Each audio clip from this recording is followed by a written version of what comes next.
The elevator chimed its low, tinny bell as the doors slid open on the 30th floor of Lancaster Tech, a floor where polished shoes ruled and janitor boots were ghosts in the marble.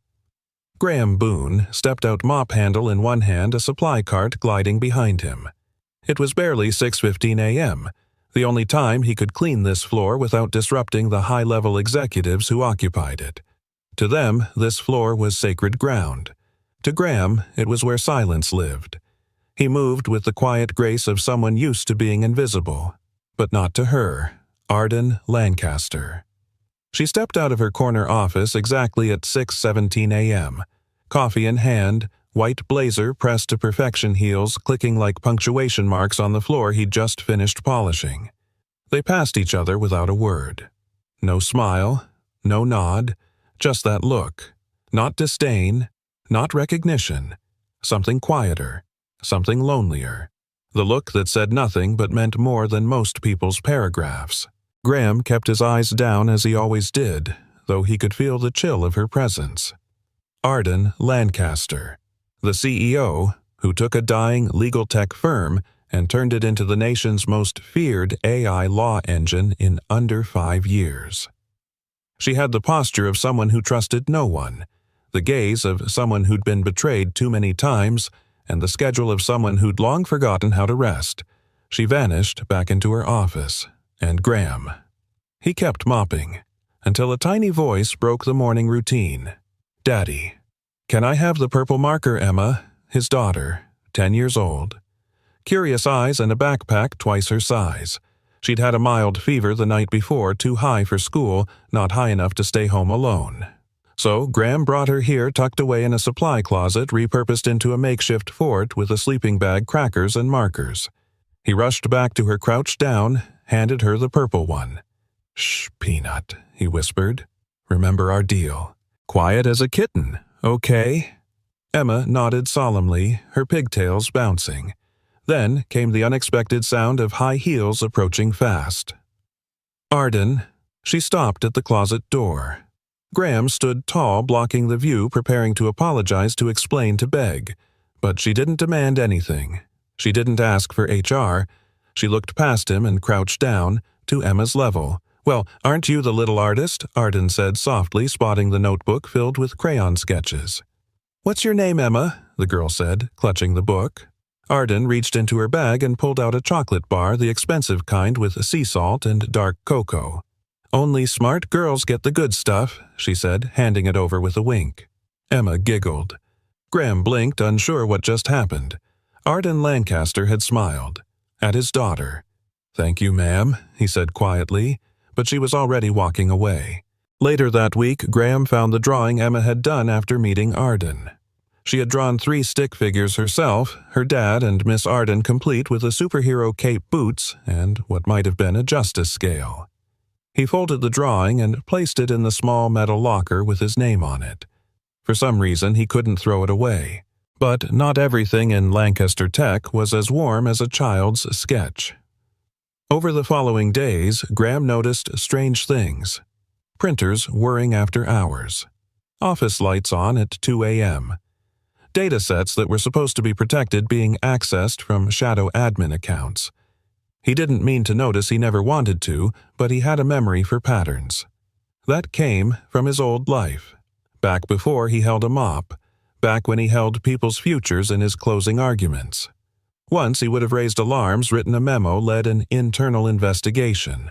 Now he clocked out and walked away. Because getting involved meant drawing attention. And attention was dangerous. He had a daughter to raise, bills to pay, and no one left to call for favors. Then came the whisper. In the break room, 2 suited men. Not executives. Legal staff. They didn't know he was there, crouched behind a vending machine fixing a jammed coil. "She doesn't even know what's coming," one of them said. "She thinks she owns this company. Wait until the audit hits." The other laughed. "She'll fall. And when she does, the board's ours." Graham froze. They were talking about Arden. He waited until they left, then stepped out slowly, his knuckles white around the wrench. It wasn't his business. He told himself that. But that night in the quiet hallway outside the executive printer room, he saw it again, the same print job running 3 times between 2:12 and 2:15 a.m. He checked the job logs. One stood out. Modified by admin Ghost Graham didn't know who that was. But he knew one thing: Arden Lancaster was being set up, and no one else seemed to care. He returned to the supply closet and watched Emma sleep. Her head rested on a folded jacket, a drawing half-finished beside her. He picked it up. This one was different. Not a superhero. It was a courtroom, a stick-figure judge, and beside her a janitor holding a mop like a sword. He smiled, then stared, then folded it and slipped it into his pocket. Tomorrow he would go back to mopping floors. But tonight, something inside him had stirred. He had promised himself to never fight again. Not after what the system had taken from him. But if no one else would stand for Arden, maybe the man who cleaned up everyone else's messes was the only one who still knew how. The boardroom on the 30th floor was a glass coffin of cold light and colder stairs. Arden Lancaster sat at the head of the long marble table spine, straight chin lifted, but her fingers, resting on a legal folder, flexed once, twice. She scanned the faces seated before her CTO, Daniel Voss, CFO, Elise Monroe, head of Legal Dean Marcus. Each of them had once toasted her victories with overpriced bourbon. Now, their eyes flickered like they were already rewriting history without her in it. The morning sun bounced off the skyline behind her, but the room itself was gray. Gray suits, gray hearts, gray intentions. Dean cleared his throat. "Arden, this isn't a formal hearing," he said smoothly, "but there are concerns. You've seen the audit reports." She flipped open the folder. Charts, logs, a highlighted paragraph referencing algorithmic manipulation detected arbitration case 4782. Her eyes scanned the details. Decisions made by their flagship AI legal tool. LexiCorp were showing a pattern of bias rulings increasingly in favor of corporate clients over individuals. "I didn't authorize any changes to the arbitration logic," Arden said flatly. Daniel Voss leaned forward, fingers laced. "But your login did." There it was, the trap. She felt it snap shut, soundless but absolute. "I've said it before," she replied calmly. "My admin access is limited. Our CTO and legal counsel have override privileges, as does the board's security team." Dean offered a patronizing smile. "We're not accusing anyone yet, but if this gets out..." If Arden cut in, "You already leaked it. No one denied it." Arden Elise added, voice syrupy, "We just want to protect the company's reputation. The SEC is circling and investors are jumpy. Maybe it's time you took a leave of absence. Let us handle this." Arden leaned back slowly. So this was how it would happen. Not with a shout, with a smile and a knife behind the back. She stood, meeting adjourned, and without waiting for consensus, she walked out. That night, Graham Boone was cleaning the executive kitchen when he heard voices through the cracked server room door, hushed, sharp, unguarded. "She's already dead in the water," said Dean Marcus. Daniel replied, "She doesn't know how deep this goes. By the time she figures it out, we'll have sold to Equinox Group and cashed out." Graham froze mid-sweep. Equinox Group. He remembered the name. A mega conglomerate that had been circling Lancaster Tech like vultures for years. Arden had fought them off more than once, publicly, fiercely, and now her own people were handing her over like a sacrifice. He backed away before they could see him and ducked into a supply closet. His heart pounded not from fear, from fury. He looked at his phone. The same print job had gone out last night. 2:14 a.m. Same signature admin Ghost Graham opened the company's internal file viewer using his Janitor login low-level access, but enough to see print histories. A series of massive documents had been printed from Dean Marcus's office, time-stamped, cross-referenced with the AI logic logs. They were rewriting decision trees, retroactively, erasing digital fingerprints, shifting accountability. Arden hadn't failed. She'd been framed. The next day he sat beside Emma on the cracked bench outside the building. She was drawing again this time, a woman with square glasses and a cape standing on top of a building while shadows crept beneath her. "Who's that?" he asked gently. "Miss Arden." Emma said, not looking up. "She looks like how I feel when people laugh at my drawings." Graham swallowed the lump in his throat. "She's always alone," Emma added, then paused. "But maybe that's because no one tells her she's good." By midnight, Graham was in the copy room alone. He wasn't wearing a janitor's vest anymore, just a hoodie, gloves, and determination. He pulled a set of maintenance blueprints from the wall drawings only someone like him would know existed. Behind the panel near the service elevator was an unused network access point connected to the original staging server.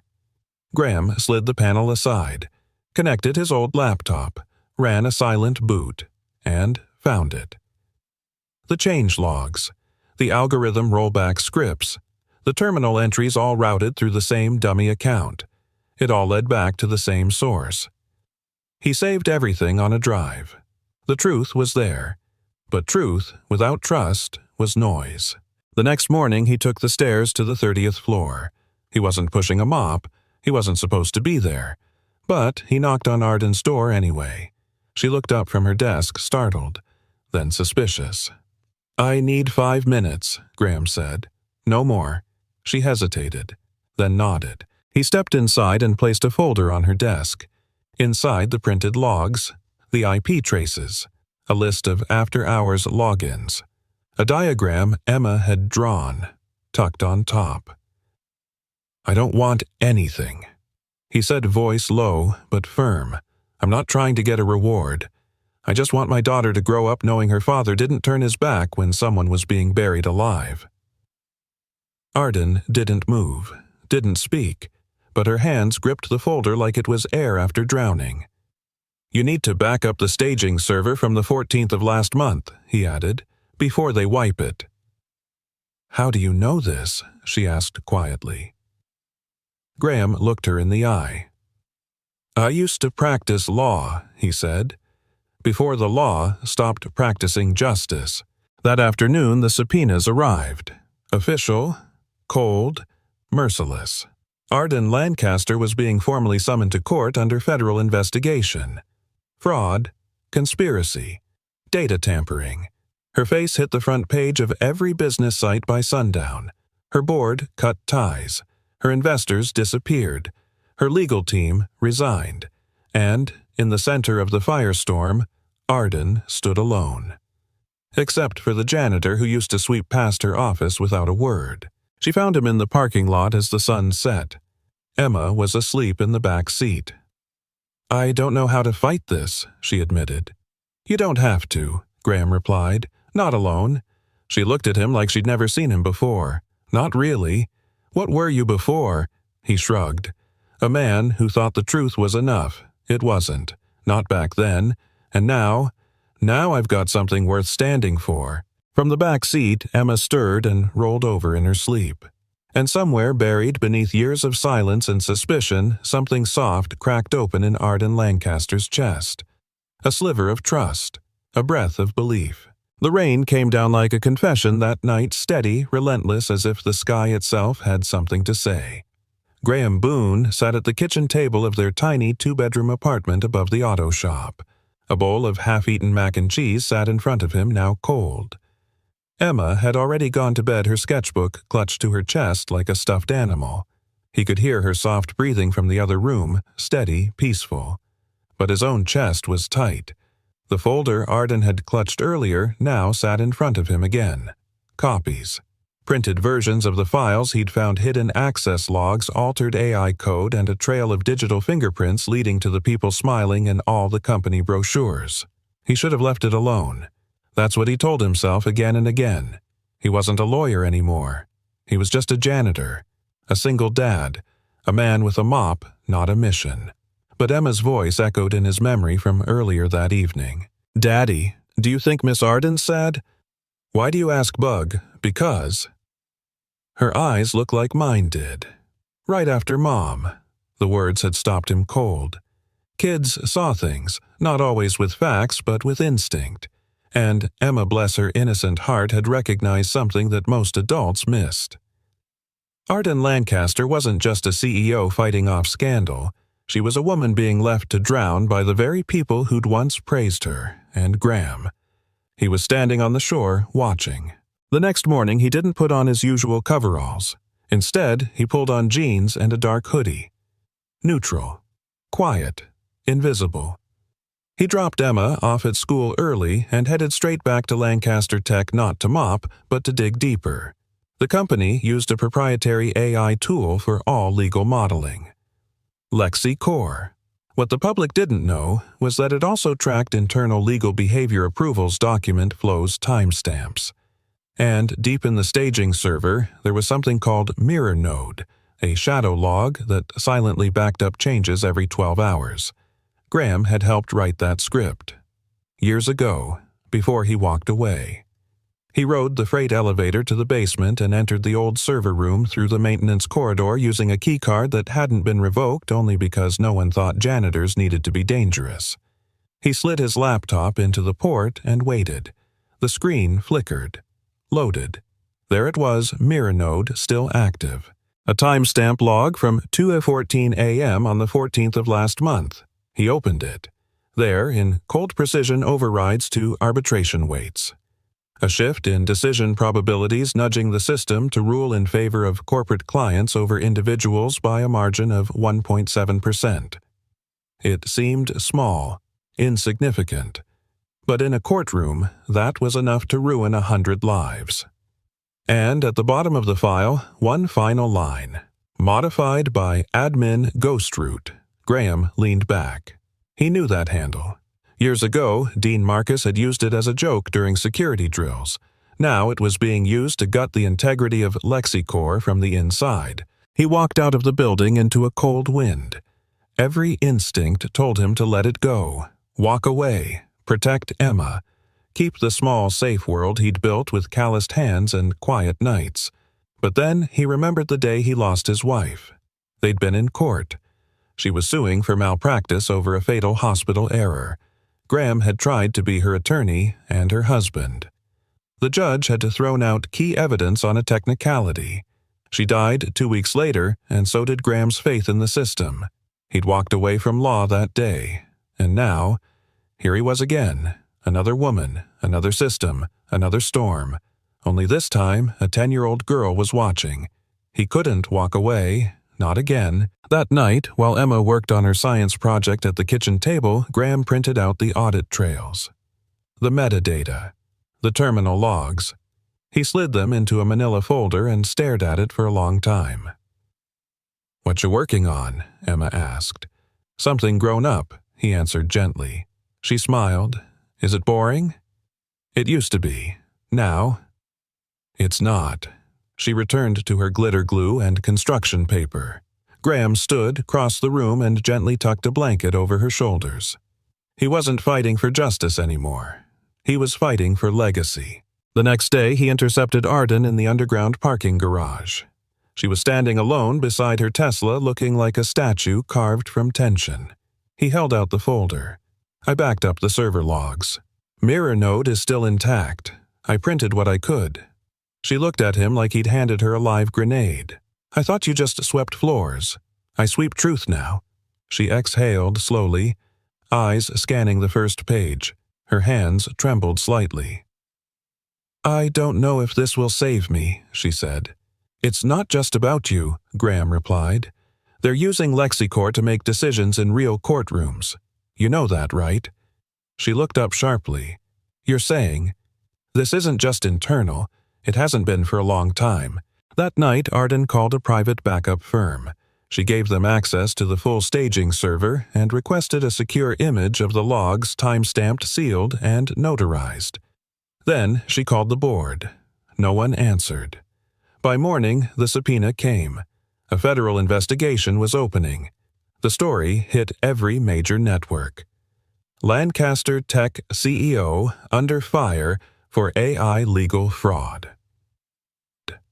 They flashed her mugshot taken years ago at a startup awards ceremony like it was evidence of guilt. Her face cold, ambitious, easy to hate, Reporters circled like sharks. Investors pulled out. Employees walked out.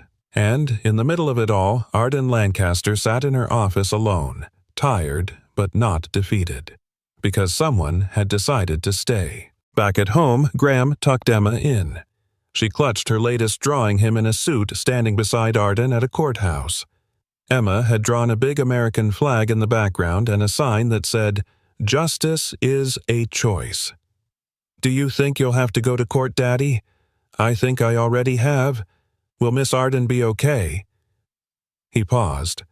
"That depends. On what?" "On whether we still believe in what's right, even when no one else does." Emma smiled, eyes heavy. "Then I think she will." The walls of Arden's office had never felt this narrow. It was past midnight. Outside the glass windows of the 30th floor, the city sprawled beneath her like a quiet accusation. Headlines screamed her name from every screen. Her inbox pinged relentlessly. Legal threats, investor withdrawals, press demands. But inside it was silence. She sat behind her desk, back rigid, the weight of a crumbling empire pressing down on her shoulders. A half-drunk coffee had gone cold at her elbow. Her phone buzzed again. Dean Marcus. "You may want to resign now before this goes federal." She didn't respond. She couldn't, because for the first time in her entire career, Arden Lancaster had no idea who to trust. And then came a knock. Soft, hesitant. Not from the board, not from legal. She looked up and there he was. The janitor. Graham Boone. Wearing his faded blue work jacket, a manila folder in hand. Not his usual mop, not his quiet shuffle. Something in his eyes looked steady, unshakable. He stepped in. "Evening, ma'am," he said, voice low, but certain. She narrowed her eyes. "Mr. Boone, what are you doing up here?" He held up the folder. "I brought you this." She didn't move. "If this is a request for anything, money references, this isn't the time." Graham didn't flinch. "I don't want anything." He placed the folder on her desk and slid it across. "I just want my daughter to know her dad didn't stay quiet when the truth got buried." That stopped her cold. She stared at the folder, but didn't touch it. "I don't even know who you are," she said, arms crossing. Graham gave the faintest smile. "That's fair. I've been invisible here for a long time." He turned to leave, but then paused at the door. "If I were you," he said, "I'd request all backup data from the night of the 14th, before they erase it." And just like that, he was gone. Arden sat still for a long moment. She should have dismissed it. She'd spent her career sharpening her instincts, filtering out noise, but something about the way he spoke. She reached for the folder and flipped it open. At first it looked like gibberish logs, metadata, terminal scripts, but as her eyes scanned the printouts, a slow chill crawled up her spine. The system logs matched her own approvals. Almost. But they'd been altered by someone using her credentials. Her heart kicked in her chest. She picked up her phone. "Matt, get me the IT backups. Full records. I don't care if it's 2 a.m. Move." By sunrise, the subpoena arrived. The Department of Justice was opening an official inquiry into Lancaster Tech's legal AI systems. The scandal had crossed state lines. Now it was federal. Arden stood before the floor-to-ceiling windows of her office as the building buzzed beneath her like a shaken hive. Employees whispered. Executives ducked out. The board issued a statement that afternoon. Lancaster Tech's CEO acted independently of board oversight. "We condemn all wrongdoing and will fully cooperate with authorities." They'd thrown her to the wolves. By sunset, her company badge had been deactivated. Her legal counsel, Dean Marcus, officially withdrew representation citing conflict of interest. The sharks had turned inward, and she was bleeding alone. That night, she didn't go home. She returned to the one room in the building where no one thought to look, an unused office down in records. There, Graham sat at an old desk, flipping through physical logs and time-stamped paper trails. She stared at him for a long moment. "You knew this would happen," she said. Graham didn't look up. "I suspected, and you still helped me." This time he met her eyes. "My daughter thinks you're a superhero." Arden blinked, caught off guard. "She drew you," he said, "cape and all." A small, stunned laugh escaped her lips before she could stop it. The sound surprised them both. "I'm not a hero, Mr. Boone. She doesn't know that, and maybe neither do I." They worked through the night. Together they uncovered time-stamped access trails, cross-referenced badge swipes with printer logs, traced data rollbacks embedded in auto-cleaning scripts, and then, buried deep in the mirrored server drive, they found it. An audio recording. Unfiltered, uncut. Dean Marcus. CFO, Dalton Reeves. CTO, Lisa Hart. 3 of her most trusted. "We'll shift the staging code. She won't notice. By the time the feds catch wind, we'll be long gone with the buyout deal signed." Arden's hand shook as she paused the recording. Graham didn't speak. He didn't need to. They both knew what it meant. This wasn't just corporate betrayal, it was premeditated. And it had a paper trail. Later that night, Emma lay curled on the old leather couch in the corner of the room, a blanket tucked under her chin. She'd come by after school, a peanut butter sandwich still clutched in one hand, and quietly fallen asleep to the hum of printers and low conversation. Arden knelt beside her, watched her sleep. "Does she know what's happening?" she whispered. "No," Graham said. "But she knows enough." Arden reached out and gently brushed a lock of hair from the girl's forehead. "She's lucky," she murmured. "She's my whole world," Graham said quietly, then a beat. "And I think she sees something in you that I forgot how to." Arden looked up. "What's that?" He smiled faintly. "Good." She held his gaze, eyes softer than they had been in weeks. "I don't have much left," she said, "except what we found tonight. And maybe this room." Graham glanced at Emma, then back to Arden. "Sometimes," he said, "that's enough." The next morning, a letter arrived at Graham's apartment. Official court stationery. Subject witness summons. Technical forensics testimony. His hands tightened around the paper. It was time. He wasn't sweeping floors anymore. He was about to sweep the lies off the record. By noon, the story had cracked wide open. Not from Arden, not from the board, but from someone inside. A whistleblower. An anonymous email hit every major legal blog and business news outlet. Internal sabotage at Lancaster Tech.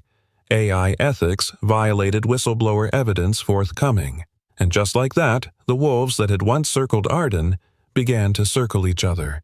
The office felt like it was holding its breath. Glass doors stayed shut. Office lights dimmed early, and every time someone passed Graham in the hallway, they seemed to blink like they were trying to remember if they'd ever looked him in the eye before. The janitor, still in his faded uniform, still with his quiet steps, but suddenly visible. He walked past the legal department that afternoon. The nameplate on Dean Marcus's office was gone. So was Dean. In the executive suite, Arden stood at the window, arms crossed, gaze fixed on the skyline she used to own. She hadn't spoken to the press, not once. But they were speaking for her wild headlines, doctored narratives, half-truths wrapped in confident language. She didn't flinch when her interim replacement was announced. She didn't blink when her email was suspended.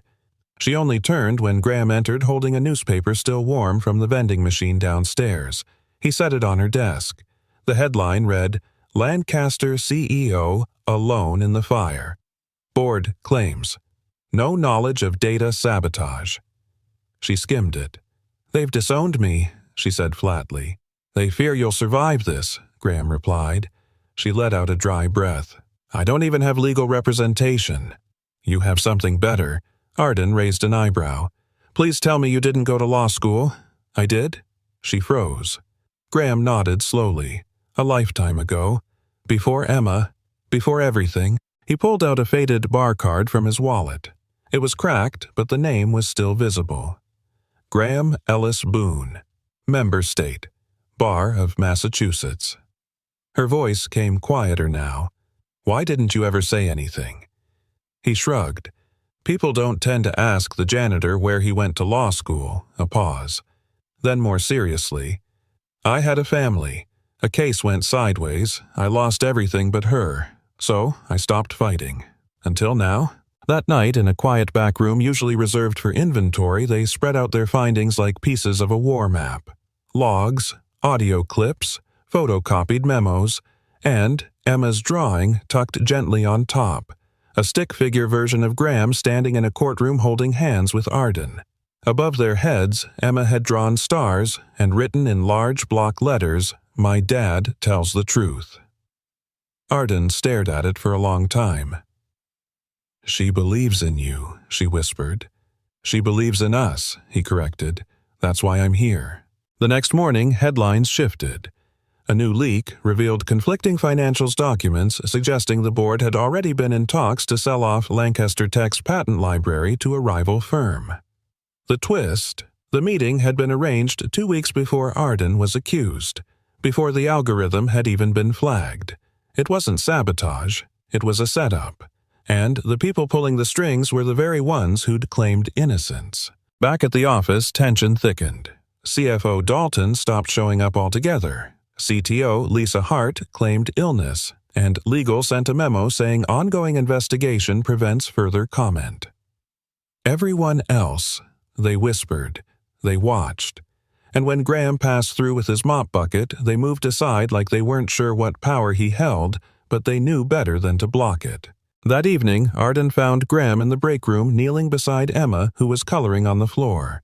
He was tying her shoelaces, gentle patient, and telling her a story about a lion who'd lost his roar but still protected the forest. Arden leaned on the doorframe arms, crossed something soft in her expression. "She doesn't know what kind of storm she's sitting in," Arden said quietly. "She knows what matters," Graham replied, looking up. "That truth matters. That kindness matters." Emma looked up, grinning. "Daddy said you're brave." Arden smiled, surprised. "Did he now?" Emma nodded, handing her a drawing. "This is you. I gave you a cape this time." On the paper, Arden stood next to a building, arms outstretched like wings, her hair blowing in the wind. Underneath it said, "Miss Arden saves the world with her brain and her heart." Arden blinked. Tears threatened, but she swallowed them back. "I don't have much left, Graham. You have enough." "Enough for what?" "To stand up," he said, "even when they want you flat on the floor." That night, the doorbell to Graham's apartment buzzed. He opened it to find a court courier. The envelope was heavy. He tore it open. Notice of testimony. Commonwealth Visa Lancaster. Subpoena to appear as expert witness. Data. Forensics. His hands didn't shake. Not this time. Behind him, Emma peeked around the corner, holding her stuffed elephant. "Daddy," she whispered. "Is it happening?" He crouched beside her. "It is baby." She nodded seriously. "Will you tell the truth?" Graham kissed her forehead, always. Back in her townhouse, Arden opened a plain manila envelope Graham had left for her. Inside, she found 1. A handwritten list of questions to expect from the prosecution. 2.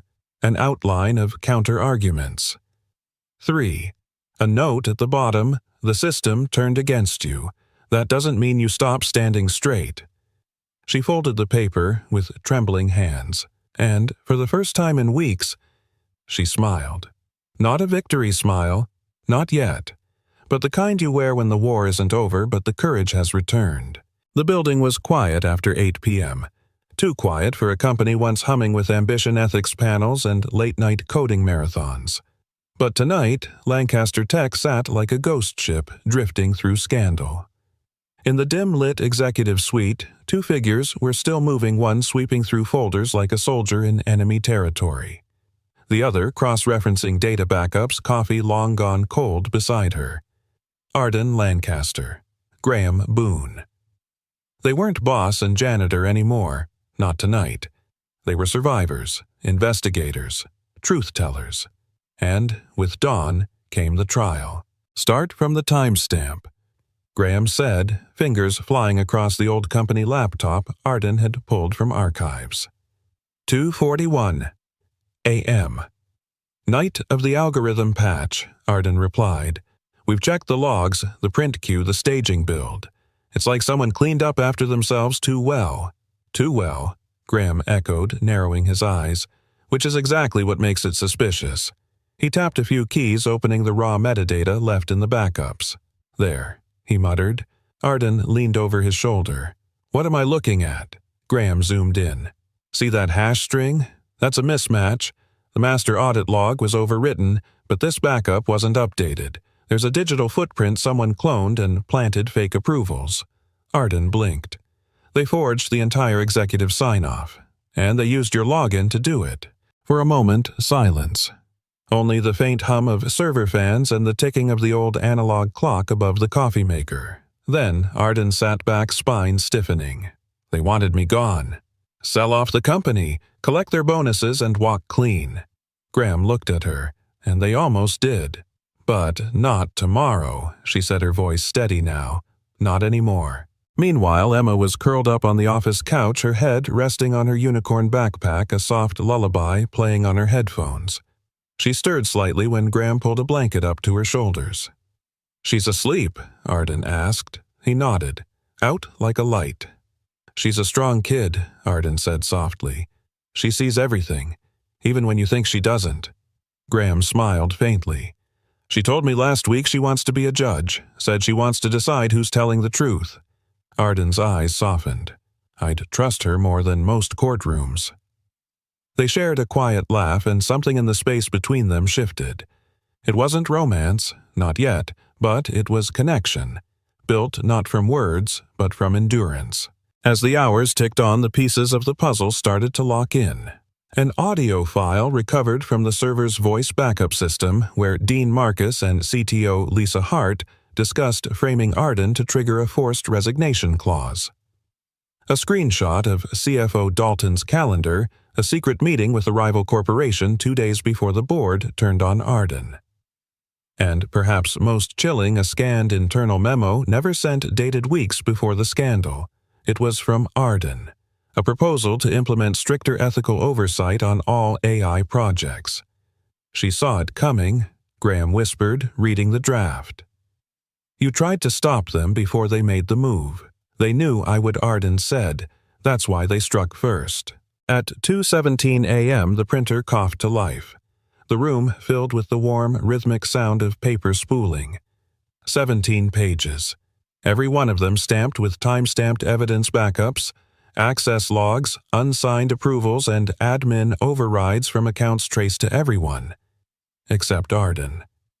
She gathered the stack, clipped them neatly, and placed them in a black folder. "You'll testify?" she asked. Graham nodded. "Under oath. And if they ask why a janitor was digging through digital forensics," he met her gaze. "Because I couldn't watch another innocent person get buried by power." She didn't look away. "You could have stayed quiet." "I almost did," he admitted. "But then Emma drew you in a cape." Arden laughed, a sound that hadn't touched her throat in weeks. "Guess I owe her a thank you." "No," Graham said. "I do." They sat in silence for a while. The kind of silence that only comes when two people have already said everything that matters. At some point, Arden reached into her bag and pulled out a folded napkin. On it, a short note in quick, sharp handwriting. She passed it to Graham. He read, "If I lose tomorrow, I still want you to know this company was never about power. It was about building a better justice system for kids like your daughter who might not have a voice otherwise." He looked up, eyes tight. "Then let's make sure you don't lose." As dawn bled orange over the Boston skyline, they watched the sun rise together from the glass balcony outside the office. Below them, the world was waking up. Above them, headlines were already brewing. But in that quiet, suspended moment, there was no courtroom, no betrayal, no algorithms, just two people who had nothing left to hide. "I never thanked you," Arden said. "You don't have to. I do, for standing." "I was just cleaning the floor," Graham said with a slight smile. "Turns out there was a lot more to clean." They turned back toward the office where Emma had just stirred. She sat up, hair-messy eyes blinking at the light. Arden smiled gently. "Good morning, counselor." Emma grinned back sleepily. "Is it court day?" "It is," Graham replied, kneeling to tie her shoelaces. "And your drawing's coming with me." As they left the building together, Graham held Emma's hand in one and the black folder of truth in the other. Arden walked beside them, no longer just a CEO, but a woman about to fight for her name, and a man who once lost everything, finally choosing to rise again. The courtroom was packed. Not just with attorneys and press, but with something heavier. Something that made the air feel thick. Anticipation. Or maybe doubt. Every seat was filled. Every eye curious. Every whisper sharp enough to cut through the silence. Graham Boone stepped through the double doors in his janitor uniform. His shirt was pressed the navy fabric still faintly scented with lavender detergent, the same one he always used on Emma's clothes. His shoes were polished. His hands trembled only slightly, but what stood out most was the fact that he didn't belong, not in this room, not with the cameras, the glare, the suits that cost more than his monthly rent, and yet this floor was where everything had led him, a place where truth didn't always win, unless someone fought for it. The clerk announced next witness Graham Boone. He walked slowly to the stand. Not because he was unsure, but because he understood the weight of every step. Across the gallery, Emma sat between two volunteers from the Legal Aid Center. She clutched her sketchbook to her chest, eyes wide, feet swinging above the floor. Arden sat at the defense table, alone. But when Graham looked her way, she gave him a nod, just a small one. Not a command, not a plea, just faith. The prosecutor stood, tall, sharp-suited, oozing with practiced confidence. "Mr. Boone, can you please state your occupation for the court?" "I'm a janitor," Graham replied. He beat, just long enough for the chuckles to ripple. The prosecutor gave a thin smile. "And how long have you worked at Lancaster Tech? 4 years. Third shift. Maintenance. And in your capacity as maintenance. Were you also tasked with digital forensic analysis?" Soft laughter from the gallery. The judge rapped the gavel. Graham didn't blink. "No, sir, but I did maintain every server room backup node and archive station on floors B1 through 5. I know which cables carry what. I know when someone touches a system they're not supposed to." The prosecutor raised an eyebrow. "So, you're saying you monitored the building?" "I'm saying I paid attention," Graham replied, "even when nobody else did." He asked for permission to present visual evidence. The judge allowed it. Graham walked to the projector like he was pushing a mop bucket. But when he turned it on, the room shifted. Slide 1. A print log time-stamped 2:41 a.m., 2 days before the AI scandal broke. Slide 2. Security footage, grainy but clear, of CTO Lisa Hart entering the secure print room alone. Slide 3. A metadata hash, corrupted but traceable, showing that the document had been modified using an unauthorized root account ghost root. The gallery stopped laughing. Graham's voice stayed calm. This account was never approved. It existed outside protocol, and it was used to alter the AI output without the CEO's knowledge. Slide 4. A backup camera feed showing Dean Marcus, the company's own legal counsel, removing files from a locked cabinet at 3:18 a.m. Slide 5. A memo, unsent, authored by Arden Lancaster, requesting a freeze on all AI rollouts until further testing for racial bias could be completed. "She tried to stop them," Graham said. "They erased her warning before it could reach the board." Now, even the judge was leaning forward. "Mr. Boone," the prosecutor said, scrambling. "Now you expect this court to believe that you uncovered all this?" Graham looked straight at him. "Not because I wanted to." The room held its breath. "But because I couldn't explain to my daughter why a good person was being destroyed for doing the right thing." Silence. Heavy. Personal. Graham let it sit. "She asked me." He continued, voice shaking slightly. "She asked if people always get punished for standing alone." He swallowed. "And I couldn't say no. Not again." The defense attorney stepped forward. A woman in her early 30s, young but sharp. "Mr. Boone," she said softly, "have you ever testified in court before?" "Yes." A murmur. "Under what circumstances?" Graham hesitated, then met her eyes. "I used to be a defense attorney, years ago, until I lost a case that shouldn't have been lost. It cost a man his life." Gasps swept through the room. Arden blinked, stunned. But Graham kept going. "I quit after that. I couldn't carry a briefcase anymore. but I still knew what justice looked like, and what it didn't. The prosecutor jumped to his feet. Objection irrelevant. The judge waved it off. On the contrary, it's highly relevant, and now the court wasn't just listening. They were watching. Slide 6. A video clip, Arden standing alone in the boardroom confronting the entire executive team, her voice trembling but firm. "This isn't about profit," she said. "It's about people." And then, Slide 7. An email signed by CFO Dalton, planning a merger with a tech conglomerate set to profit only if Arden was removed. The room erupted. By the time Graham stepped down, the courtroom had changed. Not physically, but spiritually. He walked back to the gallery, past press, past attorneys, past power, and sat beside Emma. She looked up at him, eyes shimmering. "You were amazing," she whispered. He smiled. "I was honest." Arden stood now, her turn. But before she moved, she glanced back at Graham. This time it wasn't a nod. It was something deeper, something that said, "You didn't just save me. You saved what we built." The courtroom had fallen into a reverent hush. Graham's testimony still echoed in the air like the last chord of a song no one wanted to end. Now all eyes turned to her. Arden Lancaster stood, slowly. Not with the elegance of a billionaire CEO gliding across a boardroom, but with the steady exposed weight of someone carrying the truth on her shoulders. She wasn't wearing one of her tailored power suits today, just a simple navy dress. No jewelry, no gloss. Her hair was pulled back not for style, but to keep it out of her face, to see clearly, to be seen clearly. She stepped onto the stand. The bailiff swore her in. The judge gave her a nod, and when she turned toward the gallery, she didn't look for the cameras, or the board members who'd refused to show.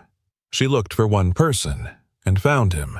Graham sat near the back next to Emma. Their eyes met, and for the first time in months, Arden felt something solid beneath her feet. Not the marble floor, not the legal team's assurances, but trust. Raw, earned, undeniable. The defense attorney approached the bench.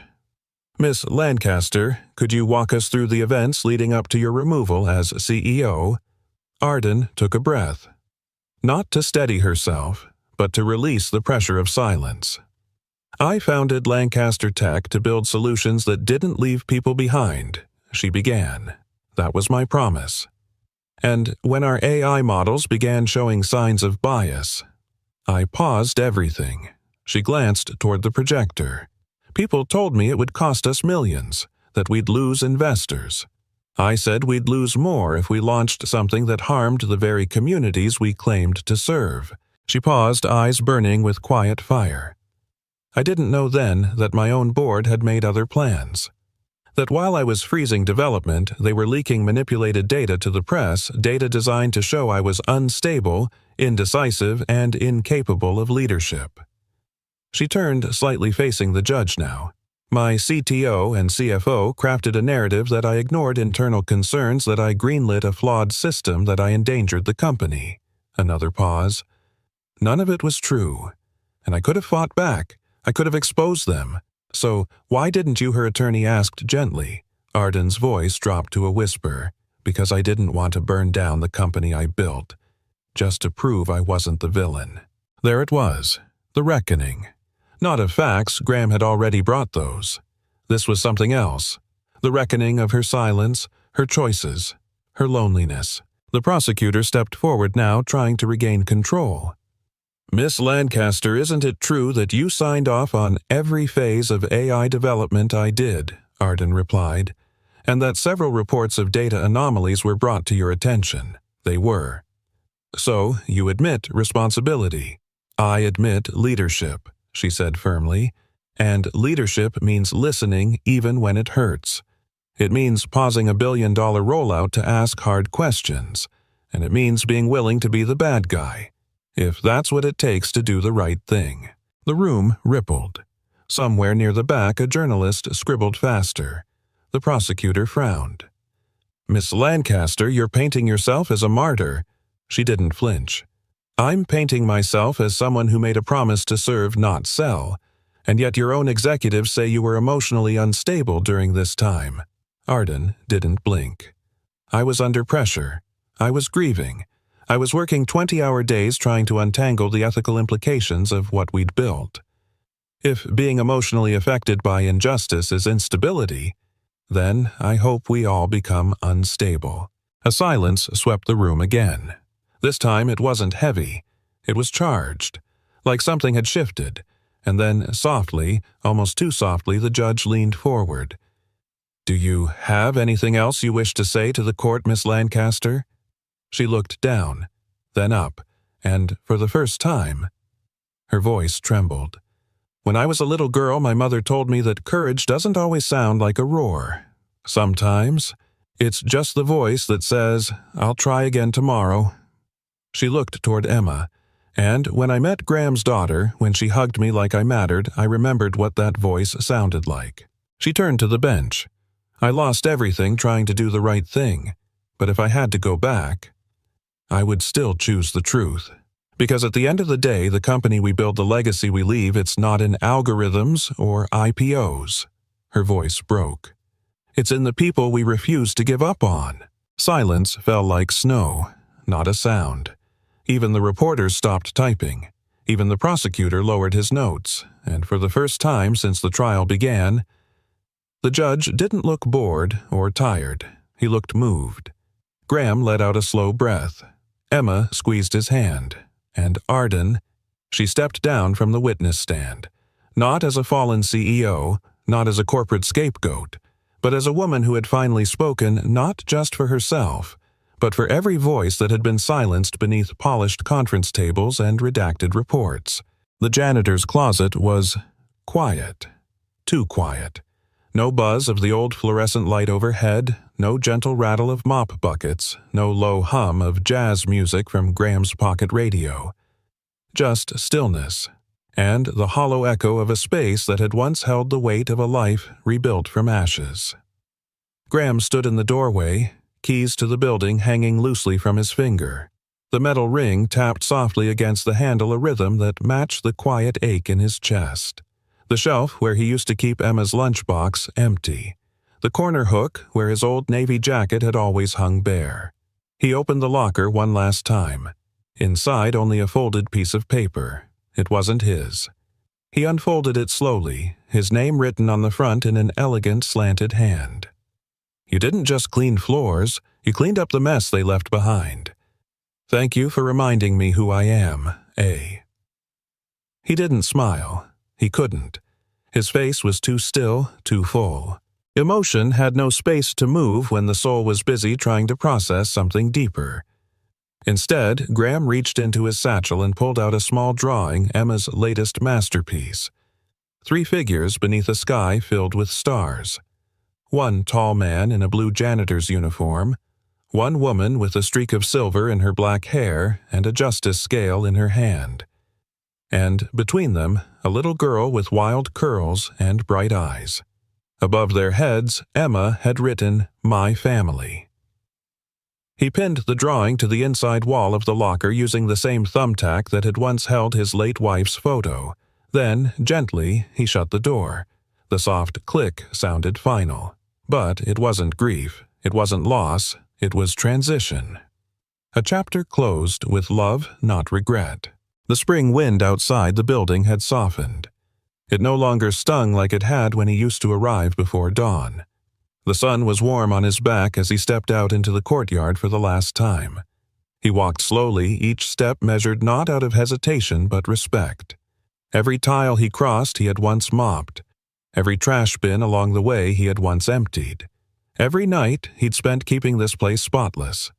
Had been his way of making sure Emma had food and that he could go home with his head held high. He reached the gate, and then he heard her voice. Leaving without saying goodbye, Arden. She stood on the sidewalk in front of the building, the breeze catching her coat. She looked different, less armored, more human. Her heels clicked softly as she approached, but there was no chill in her steps, only warmth. Graham turned to her lips, tugging into the faintest smile. "I figured I'd just fade into the background. I'm good at that. Not anymore." "You're not," she said gently. He raised an eyebrow. "You came here to thank me?" She shook her head. "I came here to offer you something." From the leather folder in her hand she pulled out a document. Thick, cream-colored, embossed with a seal. She held it out to him. He didn't take it, not yet. "I don't want a job," he said. "This isn't a job," Arden replied. "It's a legacy." He blinked. She inhaled slowly, words carefully chosen. "We're starting something new. A non-profit legal center, clean slate, funded by Lancaster but independent. We'll offer legal support to people who don't get heard, people like the ones you used to fight for. I want you to be our chief ethics advisor. Help us build something honest. From scratch." His breath caught, not because he didn't believe her, but because a part of him had always feared he no longer had anything left to give. She saw the hesitation and softened. "Graham, you don't owe me anything, but I've seen the way Emma looks at you, and I've seen the way she looks at me." He tilted his head, confused. Arden stepped closer, her voice lowering. "Last night, before the verdict, Emma asked if I was going to be her new mom." Time stopped. Just for a second. Graham felt something in his chest crack open, not in pain and surprise, in longing. She said, Arden continued, eyes glassy, that good people take care of each other, and that maybe we could all be good people. Together. The silence between them was thick with emotion neither dared name aloud. He took the folder from her hand, opened it, saw the position description, the mission statement, and a sticky note from Emma at the end. It was a drawing again. A mop turned into a sword, a courtroom turned into a home, and in the corner in shaky handwriting, "We fight with truth. We live with love. We clean up the messes together." He looked up and saw Arden not as the CEO, not as the woman he had once only nodded to in sterile hallways, but as someone who had stayed, who had fought, who had trusted. "Why me?" he whispered. Arden smiled, slow and certain. "Because when the world tried to bury me, you didn't sweep me aside. You stood. You believed." A long pause. Then Graham said, his voice low, trembling, "I haven't let anyone close since my wife died. I didn't think I could." Arden stepped forward again now, only inches away. "I'm not asking you to replace anyone, Graham. I'm just asking if we can start, whatever this is, with honesty, with trust." Another beat passed, and then gently he reached out, not to take her hand, but to hold the edge of the folder together, side by side, a promise sealed not with a kiss, not yet, but with purpose, with something deeper, something earned. That night back at home, Graham tucked Emma into bed. She was already asleep, clutching a stuffed owl and murmuring something about capes and mop handles. On the wall above her bed hung a new picture. 3 people, a home, and underneath the words, justice, kindness, us. Graham looked at the stars through her window and whispered into the dark, "Thank you, Sarah. We're going to be okay." And for the first time in a long time, he believed it. A year later, the old post office on Haddington Street didn't look anything like it used to. Where broken windows once let in nothing but rain and pigeons, now sunlight poured through fresh glass, warm and steady. The faded letters above the entrance had been replaced by a sleek, brushed steel sign that gleamed under the afternoon sky. The Clean Slate Project. Justice begins with truth. Inside the walls were painted soft white. The scent of fresh paint and brewed coffee mingled with the quiet tap of keyboards and the occasional ring of a desk phone. But the hum in the air wasn't just from electronics, it was something else. It was purpose. Graham stood just inside the front doors, watching a young mother nervously explain her eviction notice to a volunteer paralegal. Down the hall, a teenage boy in a hoodie filled out intake forms with the help of a social worker. And at the far end of the corridor, Arden stood in front of the media wall preparing for a live interview. She wore no blazer today, no mask of corporate armor, just a navy blouse, rolled sleeves, and a calm, clear voice. For too long, she told the local news anchor, legal power has been locked behind closed doors, priced too high, explained too poorly, and used too often to silence those without the means to speak. She glanced at Graham just off camera. He nodded. Her eyes softened, and she continued.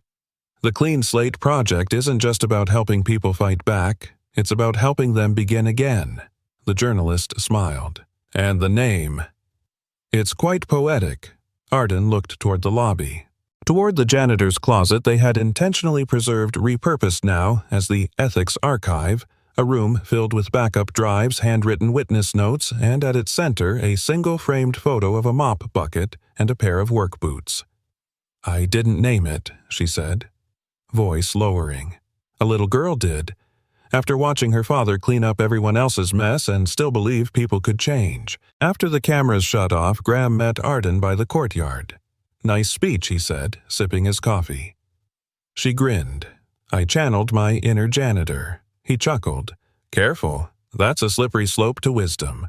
They sat on the stone bench near the new sculpture. It wasn't grand, just a brushed bronze statue of a broom leaning against a courtroom door. At its base, a quote was etched. Justice doesn't begin in courtrooms. It begins with someone refusing to look away. Graham ran his fingers over the engraved metal. She would have loved this. Arden turned. Your wife. He nodded. Sarah believed in second chances, even when I didn't. There was a pause, quiet and full. Then Arden said softly, So do I. Back inside, children were drawing in the waiting room. Emma sat cross-legged beside them, leading the charge with crayons and laughter. Okay, everyone, she called out. Draw what you want. Justice to look like. One boy drew a superhero with scales for arms. Another scribbled a picture of a courtroom full of puppies. Emma, though, took her time. She held a single crayon gold and carefully drew a balance scale. On one side she placed a heart, on the other a mop. When Graham passed by, he stopped. What's this kiddo? Emma beamed. It's clean slate. Love and hard work make it stay balanced.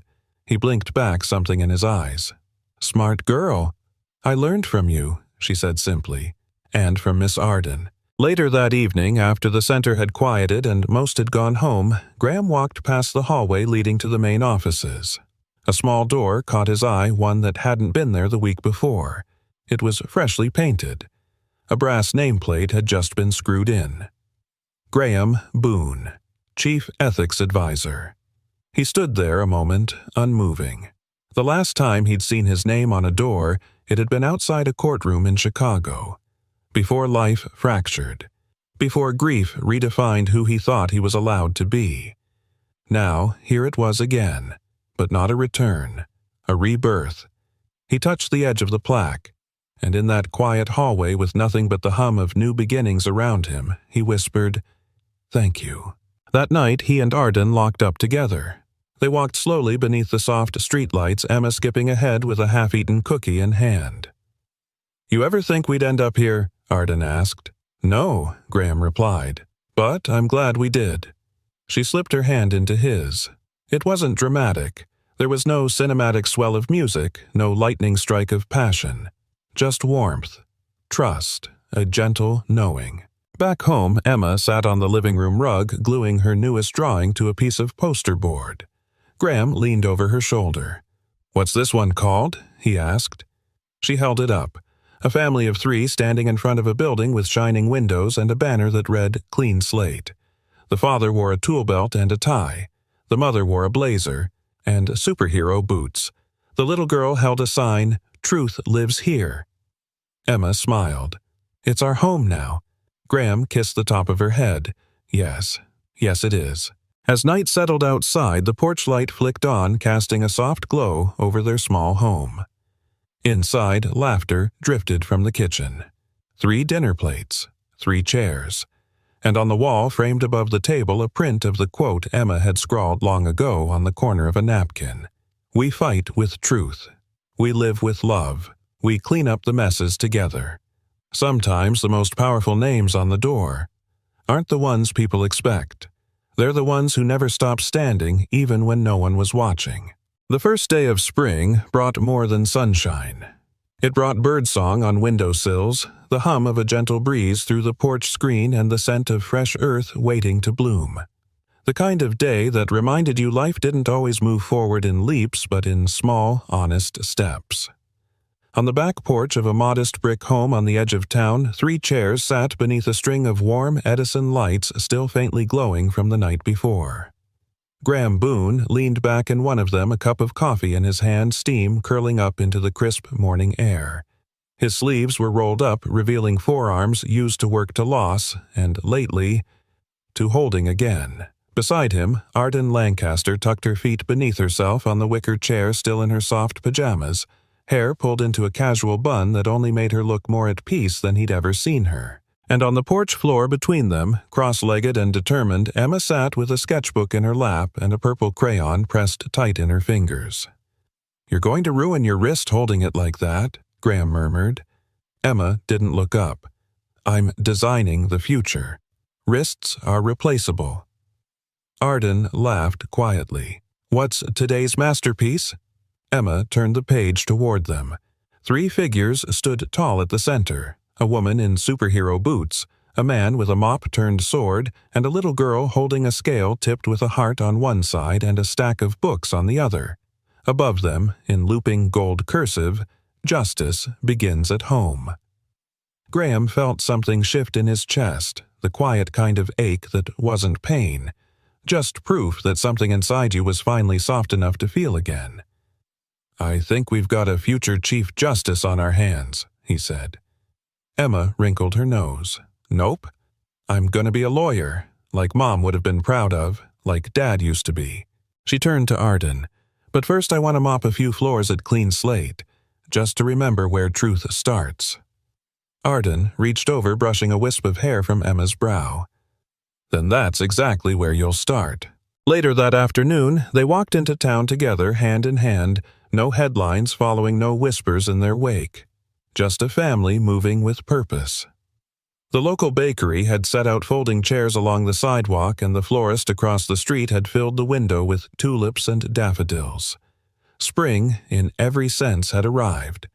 At the community square, a small crowd had already gathered. Today was the ribbon-cutting ceremony for the Emma Boone Room, a new wing of the Clean Slate project dedicated to youth education in law ethics and digital truth. A podium stood at the front, modest and unpolished. A single microphone, a single banner behind it for every voice that was once silenced. Arden stood behind the mic, holding back tears more than notes. Some victories aren't meant to be shouted, they're meant to be shared. She looked at Graham. "At Clean Slate, we believe no one should have to stand alone when the world gets quiet, when systems fail, when truth is buried." Her gaze swept over the crowd. This center was born not from wealth, not from power, but from a janitor who refused to look away, a girl who believed in kindness, and a man who gave up everything once, only to give everything again. The applause was soft at first, then stronger, then standing. After the ceremony, Emma pulled her father aside and slipped something into his hand. It was a drawing, smaller this time, folded in quarters. Graham opened it slowly. A porch, 3 chairs, and inside the glow of one window, 3 shadows dancing. He cleared his throat. "What's this?" Emma smiled. "That's home. And what are we doing inside?" She grinned. Living, laughing, standing up. That evening, as dusk wrapped the town in lavender light, Graham, Arden, and Emma sat on the porch once more, the same 3 chairs, the same string of lights now glowing softly like a halo above them. "I used to think justice was about courtrooms," Graham said. Voice low, about rules, punishment, proving who's right. Arden looked at him, and now, he glanced down at Emma, who had curled against his side, half asleep.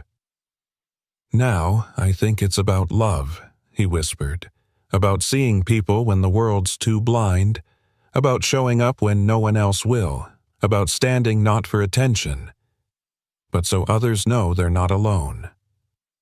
Arden reached for his hand. He didn't flinch this time. The stars came out one by one. Above them, endless sky.